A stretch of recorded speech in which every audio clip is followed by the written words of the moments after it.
La Yamaha FZ15 a été récemment modifiée et est désormais connectée. Mais vaut-elle vraiment le coup? C'est la seule vidéo que tu dois regarder pour tout savoir sur la FZ15.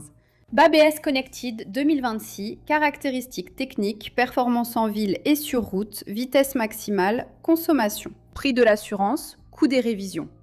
Et bien sûr, mon avis sincère avec les points positifs et négatifs pour que tu puisses prendre la meilleure décision d'achat. Je suis Amanda Pagliari, voici la chaîne moto la plus charmante du Brésil et qui propose aussi les meilleurs tests sur 2 roues. Alors mets un like et abonne-toi à la chaîne pour ne rater aucune vidéo.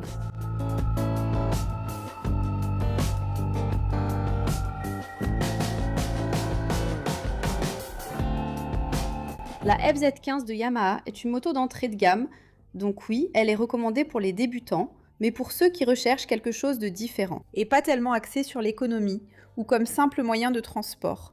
C'est vraiment une moto imposante. Que tu arrives bien, que ce soit pour une balade ou le week-end, et que tu puisses rouler avec une moto qui soit belle, économique, abordable par rapport à d'autres motos, mais qui ait quand même l'allure d'une moto plus haut de gamme, disons-le comme ça. Donc tu vois ici, visuellement, on dirait même pas une moto de 150 cylindrées. Elle ressemble même à une 250, n'est-ce pas? Et ici, on a même le réservoir, il rappelle celui de la FZ25, n'est-ce pas? Donc pour faire partie de la famille, et même pour rappeler qu'il s'agit d'une moto plus grande. Et tu vois ici un réservoir bien robuste, beau, musclé, pour donner cette impression de grosse moto, n'est-ce pas? Et ici, à l'avant, tu as une belle prise d'air avec ce cadre brillant. D'ailleurs, cette moto noire est vraiment très belle, mais il y a aussi une version grise avec du doré, n'est-ce pas? Elle est très belle, je vais te dire les couleurs.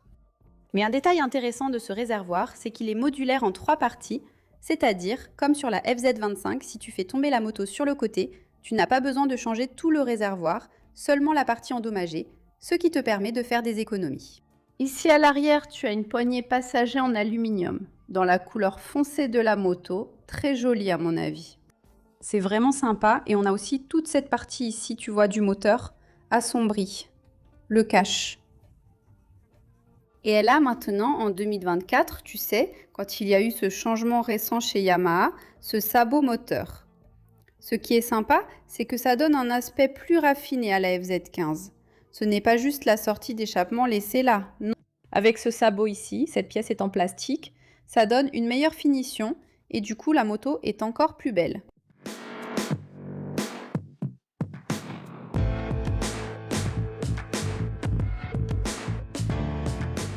En ce qui concerne l'ensemble optique, nous avons ici le phare, n'est-ce pas? L'ensemble optique est vraiment caractéristique, tu sais, ici, de la FZ15. Donc tu as un gros projecteur ici et une lumière de position en LED. Donc à l'avant, elle est full LED. Cependant, les clignotants ici sont des ampoules conventionnelles et le feu arrière, lui, est en LED. D'ailleurs, c'est le même utilisé sur la Cross.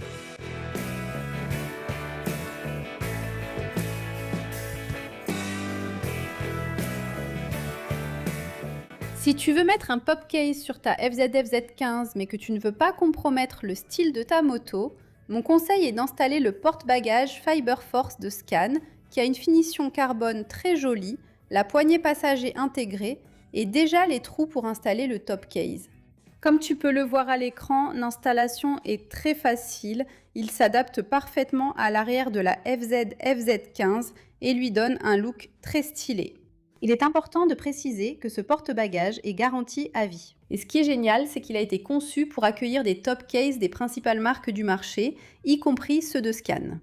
Il y a même le Fiber Force pour la CB300, la Twister, la FZ25 et aussi la CG. Pour acheter, allez simplement sur le site de Scan pour localiser le magasin le plus proche. Je vais aussi afficher quelques produits à l'écran, mais il y a encore plus d'accessoires pour équiper votre FZ15, comme par exemple la béquille centrale, le protège-main, la protection du moteur et du carénage, ainsi que le renfort de plaque. Et bien sûr, différents coffres en aluminium ou moulé, y compris de la gamme Economy, qui offre beaucoup de qualité et de durabilité. Pour découvrir toute la gamme Scan pour votre moto, votre scooter ou votre gros trail, il vous suffit de cliquer sur le lien dans la description, de pointer la caméra de votre téléphone vers le QR code qui s'affiche à l'écran, et voilà, choisissez les accessoires qui correspondent le mieux à votre moto.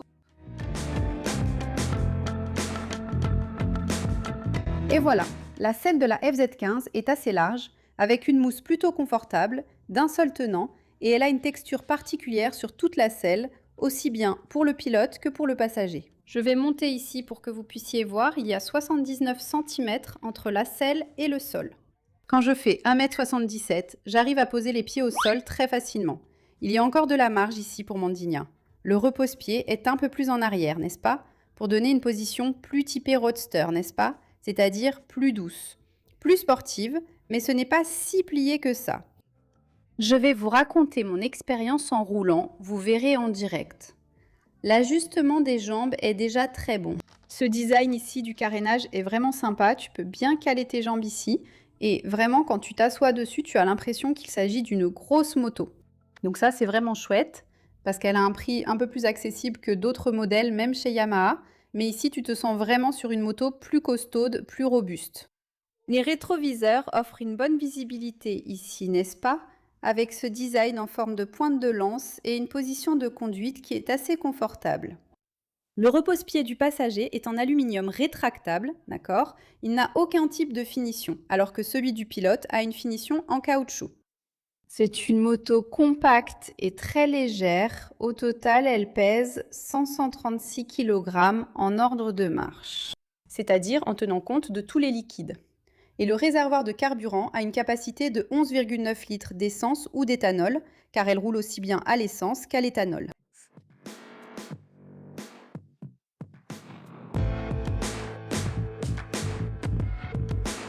À la suspension avant, nous avons une fourche télescopique d'un diamètre de 44.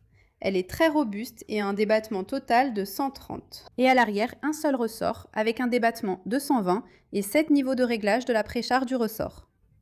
Et vous avez besoin d'outils. Les roues sont des jantes de 17 pouces en alliage léger et utilisent des pneus sans chambre à air. D'ailleurs, les pneus sont à profil large. Sur les deux roues, avec un diamètre de 220 à l'arrière et 282 à l'avant, le moteur de la FZ15 nous est familier, nous Brésiliens. Son avantage, il a déjà fait ses preuves, n'est-ce pas? Un moteur robuste, puisqu'il équipe la Factor, la Crosser, l'ancienne Fazer Cento, la Fazer 150 aussi, qui n'est plus produite. Donc c'est déjà un moteur fiable. Costaud de 149 cm3 avec refroidissement par air qui délivre un peu plus de 11 chevaux de puissance maximale, aussi bien à l'éthanol qu'à l'essence, et 1,3 kgfm de coupe. Même moteur, mais sur la FZ15, la cartographie offre une sensation différente. Pour te proposer cela, une sensation plus Street Fighter, tu vois, de roadster, mais franchement, la vitesse de pointe est la même pour toutes. Ce moteur propose 5 vitesses, c'est-à-dire 5 rapports avec une transmission finale par chaîne. Un changement que nous avons eu en 2024. L'un des changements concernait l'échappement, donc il y a eu des modifications. D'autant plus que cette moto est conforme à la réglementation du Promote 5.5, qui était la dernière norme adoptée au Brésil. Le bon côté, c'est que ça n'a pas réduit la puissance, n'est-ce pas? Donc elle respecte déjà à la fois les normes de pollution et de bruit. Une autre nouveauté que nous avons eue lors du dernier changement a été l'adoption d'une prise. Donc nous avons ici une prise 12 volts juste sur le guidon, mais avec un capuchon, n'est-ce pas? Elle a besoin d'un adaptateur. Celui-ci est de type allume-cigare, n'est-ce pas? C'était l'un des changements. Un autre concernait le tableau de bord. Il reste à fond noir, d'ailleurs sa forme est la même. Ce qui a changé, c'est la partie interne, ici. Donc nous avons ici le contour, l'indicateur de rapport engagé, qui était déjà là, la jauge de carburant, l'odomètre, n'est-ce pas? Et ici, bien au centre, c'est le compteur de vitesse.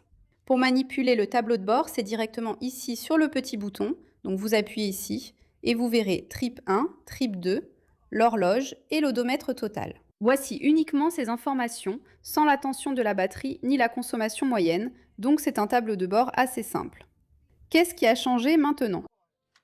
Laissez-moi vous montrer. Regardez, maintenant vous avez la connectivité avec votre téléphone portable grâce à l'application Yamaha Motorcycle Connected. Avec cette application, il est possible de gérer les indicateurs d'utilisation et de performance, de programmer les entretiens, de comparer le mode de conduite le plus efficace, ainsi que de marquer et de partager sur les réseaux sociaux vos itinéraires les plus intéressants.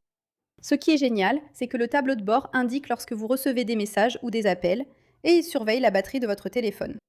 Et ici, à l'extérieur, il y a quelques voyants lumineux, comme par exemple l'indicateur de l'ABS qui s'éteint au fur et à mesure que vous roulez. Il est censé être éteint. Le voyant des feux de route. Et ici, le clignotant à gauche ou à droite. Les leviers n'ont aucun type de réglage. Et ici, sur les boutons du côté droit, nous avons le bouton pour couper le courant du moteur. Et ici, le bouton de démarrage. Et ici, du côté gauche, nous avons le klaxon, le clignotant à gauche ou à droite. Ici, la commande des phares, n'est-ce pas? Et aussi, ici derrière, l'appel de phare. Maintenant que je t'ai déjà tout présenté sur la FZ15, la FZ15 ABS Connected, il est temps de rouler avec elle dans les rues de Sao Paulo et aussi de prendre la route. Et si tu trouves cette vidéo super complète, que dirais-tu de laisser un like, hein? Tu me motives à faire plus de vidéos comme celle-ci. Maintenant, oui, viens avec moi ma belle.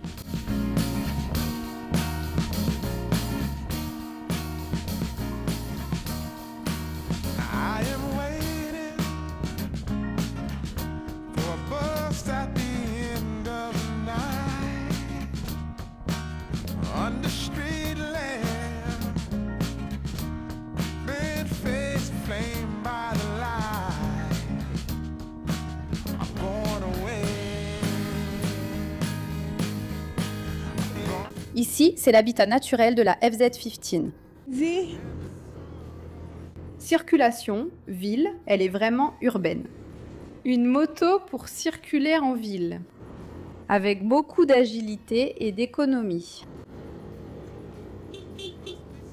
Voyons si elle passe ici. Oh, petit passage entre les fils. Je suis au milieu d'eux. Elle passe. Waouh, comme elle est agile ici. La FZ15, tu tournes déjà le guidon, elle braque tout de suite. Tu tournes ici, elle braque aussitôt. Beaucoup d'agilité pour rouler dans le trafic dense. Pour remonter les fils, elle s'en sort très bien. Appelle-moi. Excellente moto. Urbaine. Oui, la suspension encaisse bien les nids de poule, non? Ce n'est pas une crosser, ce n'est pas une lander. Oui, malgré tout, c'est une moto confortable, du moins pour l'instant. Je vais déjà rouler sur la route et je vous donnerai mon avis. Est-ce qu'on peut travailler avec la FZ15? Écoute, Yamaha est une moto faite pour ça, pour que tu puisses travailler de manière économique. C'est la Factor. D'ailleurs, il y a une vidéo d'évaluation à son sujet. Le lien est dans la description et aussi dans la fiche. Peut-on travailler avec la FZ15? C'est possible, mais ce n'est pas vraiment sa vocation. Donc pour toi qui vas faire des petits boulots ou travailler comme moto-taxi ou livreuse à moto, il faut voir si ça en vaut la peine, d'accord? Par exemple, les carénages sont plus chers. Donc si elle tombe par exemple, tu auras une perte plus importante. Oui, il y a aussi la question des pneus. Ici, tu as une moto avec des pneus à profil plus sportif, tu vois? Donc cela signifie que cette moto est davantage conçue pour les balades et le plaisir que pour le travail, d'accord? Oui, et là tu vois. Si tu veux avoir les deux options, balade et travail dans une seule moto, prends ça en considération. Toi qui viens d'avoir ton permis, tu peux commencer avec la FZ15 car elle ne te fera pas peur et t'aidera. Tu vas pouvoir rouler très facilement. C'est une moto légère et tu vas bien rouler, n'est-ce pas? Beau gosse ou belle gosse, parce que cette moto ici est très stylée. Donc c'est ça l'idée de la FZ15. FZ15. Tu as une Factor qui est jolie, n'est-ce pas? Comme ça, la Yamaha, n'est-ce pas? Il y a même la version DX, un peu plus habillée, disons. Comme ça, n'est-ce pas? Plus soignée. Malgré tout, tu regardes la moto. Elle est plus petite et a l'air d'une moto d'entrée de gamme, tu vois? Ici, tu as une moto pas si chère, n'est-ce pas? Avec le même moteur, mais avec un look plus impressionnant, une apparence plus jolie. Donc je pense que c'est ça le point, tu vois? Oh Amanda, elle manque de puissance, je ne sais pas quoi, bancale. Ils l'ont dit sur Instagram, non? Si tu ne me suis pas encore, suis-moi sur Instagram à Amanda Pagliari, lien dans la description. Elle manque de puissance. Alors les amis, vous vous attendiez à quoi? À une XJ6? Il n'y en a pas, n'est-ce pas? La moto ici a 5 vitesses, n'est-ce pas? Elle n'a même pas 6 vitesses. Oui, c'est un moteur de Factor, n'est-ce pas? De crosser. Donc c'est ce qu'elle va t'offrir. Je sais que visuellement, tu regardes comme ça et tu te dis « Waouh, ce réservoir est vraiment robuste ici ». Mais ça, c'est du style. Tu comprends? Une allure de grosse moto. D'accord? C'est pas juste moton, c'est un style de fou. Je trouve ça bien et pas du tout péjoratif, tu vois. FZ15. Parce que voilà, tu vas pas payer pour une grosse moto, n'est-ce pas? Tu vas juste avoir le style. Donc je trouve ça intéressant. Mais c'est ça. Assez de tourner en ville ici, n'est-ce pas? Pour l'utilisation urbaine, elle est carrément validée. C'est une très bonne moto. Oui, je vais encore évoquer la consommation que j'ai eue avec elle.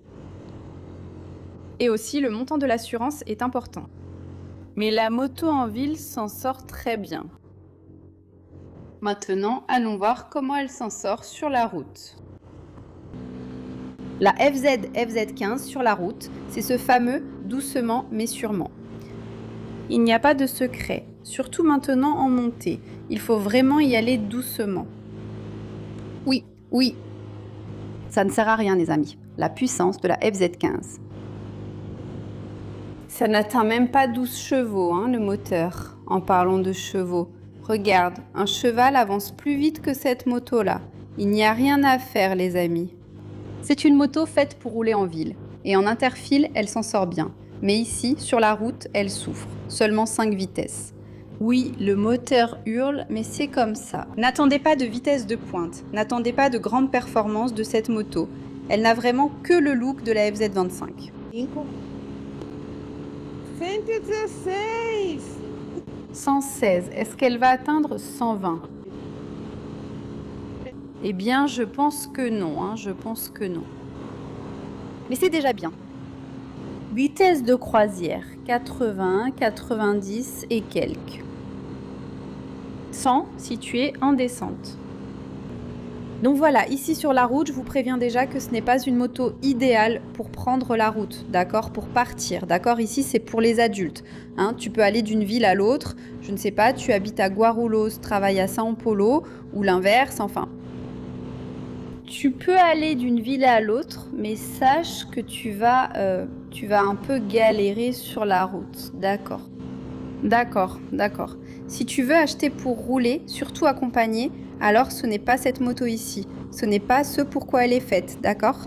Tu dois passer à une moto plus grande. Yamaha si tu veux rester chez cette marque. Mais voilà les amis, ce n'est pas fait pour rouler vite sur la route. Ne vous attendez pas à de grandes performances.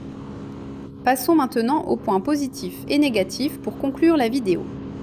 En ce qui concerne la consommation, j'ai fait une moyenne de 30 à 37 km par litre avec elle. Une moyenne en ville. Mais sur la route, on sait que plus on accélère, plus elle va consommer. Il n'y a pas de secret. Si tu as une FZ15, écris ici en bas ta consommation avec elle.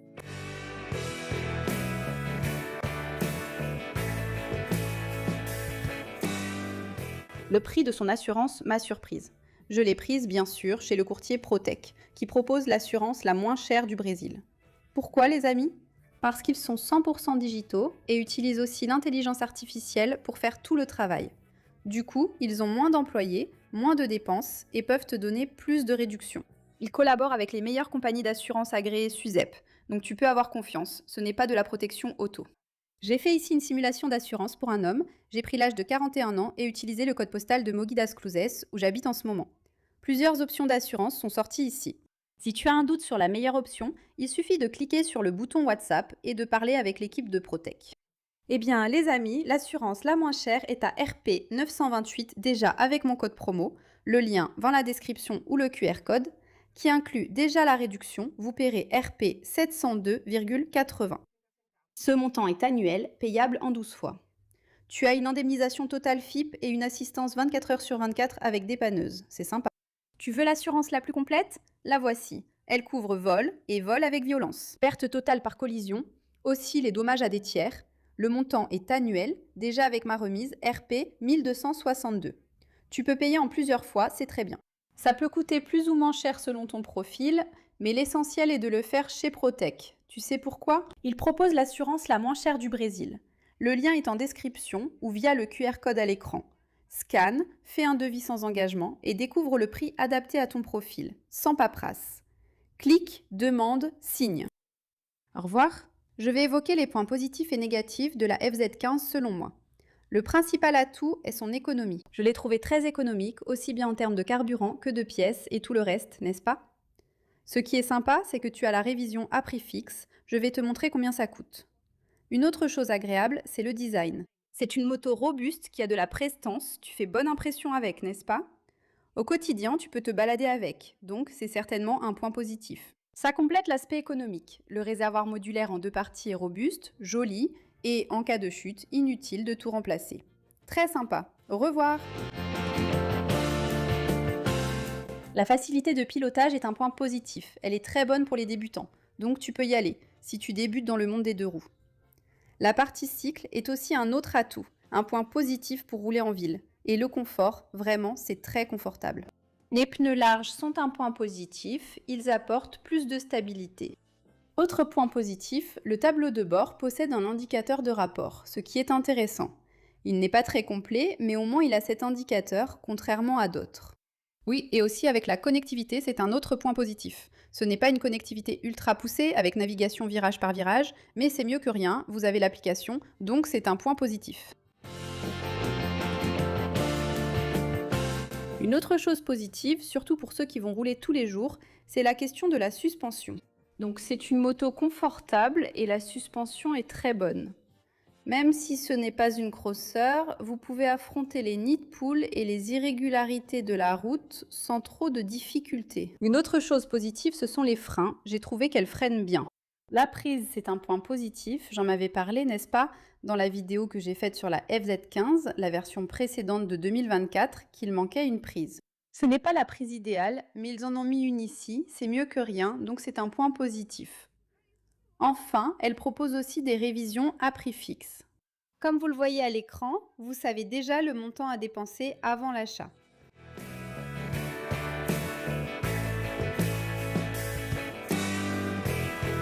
Je vais maintenant aborder les points négatifs. Pour commencer, le bouchon de carburant pourrait être à charnière. Je trouve embêtant de devoir garder le bouchon en main ou de le poser sur la selle, car l'essence coule, ce qui devient un point négatif. Je pense malheureusement que Yamaha aurait pu faire un effort sur l'orifice de remplissage, enfin le bouchon du réservoir. Autre chose, c'est que la béquille latérale, le petit pied, n'est-ce pas, le fameux petit pied, ne coupe pas le courant du moteur. Donc regardez, vous avez la béquille ici, déployée, le petit pied ici, déployé. Cela ne coupe donc pas le courant du moteur. Pourquoi est-ce si important ? Parce que c'est une question de sécurité, donc tu peux oublier, n'est-ce pas, de relever la béquille, et avec ça, il peut y avoir un accident. Donc c'est un point négatif, c'est un point négatif. D'accord ? Je sais que ce n'est pas sa proposition, mais je dois te le dire. Si tu vois une moto aussi robuste et que tu te dis « je vais prendre la route », surtout avec un passager, non, ce n'est pas ça, je ne te recommande pas de prendre la route avec elle. Sa proposition est urbaine, c'est pour rouler en ville. Sur la route, tu vas te fatiguer si tu roules avec elle. D'ailleurs, si tu es avec un passager, l'idéal serait d'aller vers une FZ25 par exemple. Donc évidemment, il faut le dire, d'accord ? Mais c'est un point négatif à ce niveau-là. Et une autre chose négative, là, il n'y a pas de solution, n'est-ce pas ? J'ai dit que la prise était bien, mais Yamaha aurait pu la fournir directement avec la petite prise, non ? Pourquoi je dis ça ? Tu dois mettre un adaptateur. Il est assez gros, non ? Que se passe-t-il quand tu le branches ? Oui, si tu le laisses fixer, l'eau entrera constamment. Tu ne peux pas fermer ici avec l'adaptateur, donc tu dois transporter ce gros adaptateur dans ta poche. Et on sait déjà que tu vas le perdre. À mon humble avis, soit tu mets ici une prise correcte, soit tu ne mets rien, non ? Parce que ça, c'est horrible, franchement. Il faut toujours se balader avec l'adaptateur. C'est pénible, non ? Alors, un point négatif est la solution proposée par Yamaha, un autre étant qu'elle gâche totalement le look de la moto. Ce sont ces clignotants ici de la YBR. Le stock n'en finit jamais, mon Dieu, ça ne finit jamais, n'est-ce pas ? Il faudrait mettre à jour ici avec ceux de la FZ15. Ça rendrait sûrement la moto plus belle. Son design le mérite, tu ne trouves pas ? Écrit ici en bas. Et elle est disponible au prix public conseillé à partir de 21 190 rp. Dis-moi déjà, quelle est ta couleur préférée ?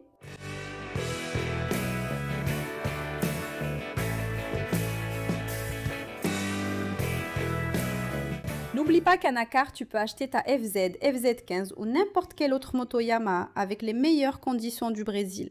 en plus du meilleur service chez Nacar. Ils acceptent ta moto d'occasion de n'importe quelle marque comme reprise. Il y a du financement, une formule de consortio à paiement facilité. Ils acceptent toutes les propositions. Hein?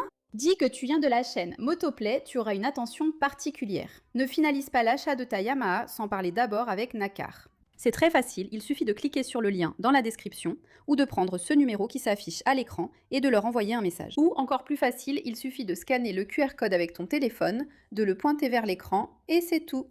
Tu vas leur parler par WhatsApp et négocier ta Yamaha 0 km directement depuis chez toi. C'est très facile. N'oublie pas de dire que tu viens de la chaîne Motoplay, de la chaîne d'Amanda Pagliari, d'accord? Après tout, Yamaha c'est Nacar, Nacar c'est Yamaha. Donc voilà. Si tu aimes la vidéo, like et partage avec tes amis, dans tes groupes WhatsApp et sur Facebook. Rejoignez la chaîne Motoplay pour accéder à des avantages exclusifs et des contenus en avant-première. Le lien et les différents tarifs sont en description. En plus, il y a même un niveau de membre où tu as accès au groupe WhatsApp exclusif d'Amandinia pour les membres VIP. Si tu ne peux pas contribuer, abonne-toi à la chaîne, c'est gratuit. Tu restes informé sur les deux roues et tu m'aides à atteindre le million de passionnés. Je compte sur toi. Dieu voit tout. Donc voilà, ici en haut, j'ai laissé une vidéo très sympa pour toi. En bas, j'en ai mis une autre que tu vas aimer, j'en suis sûre. À la prochaine, gros bisous!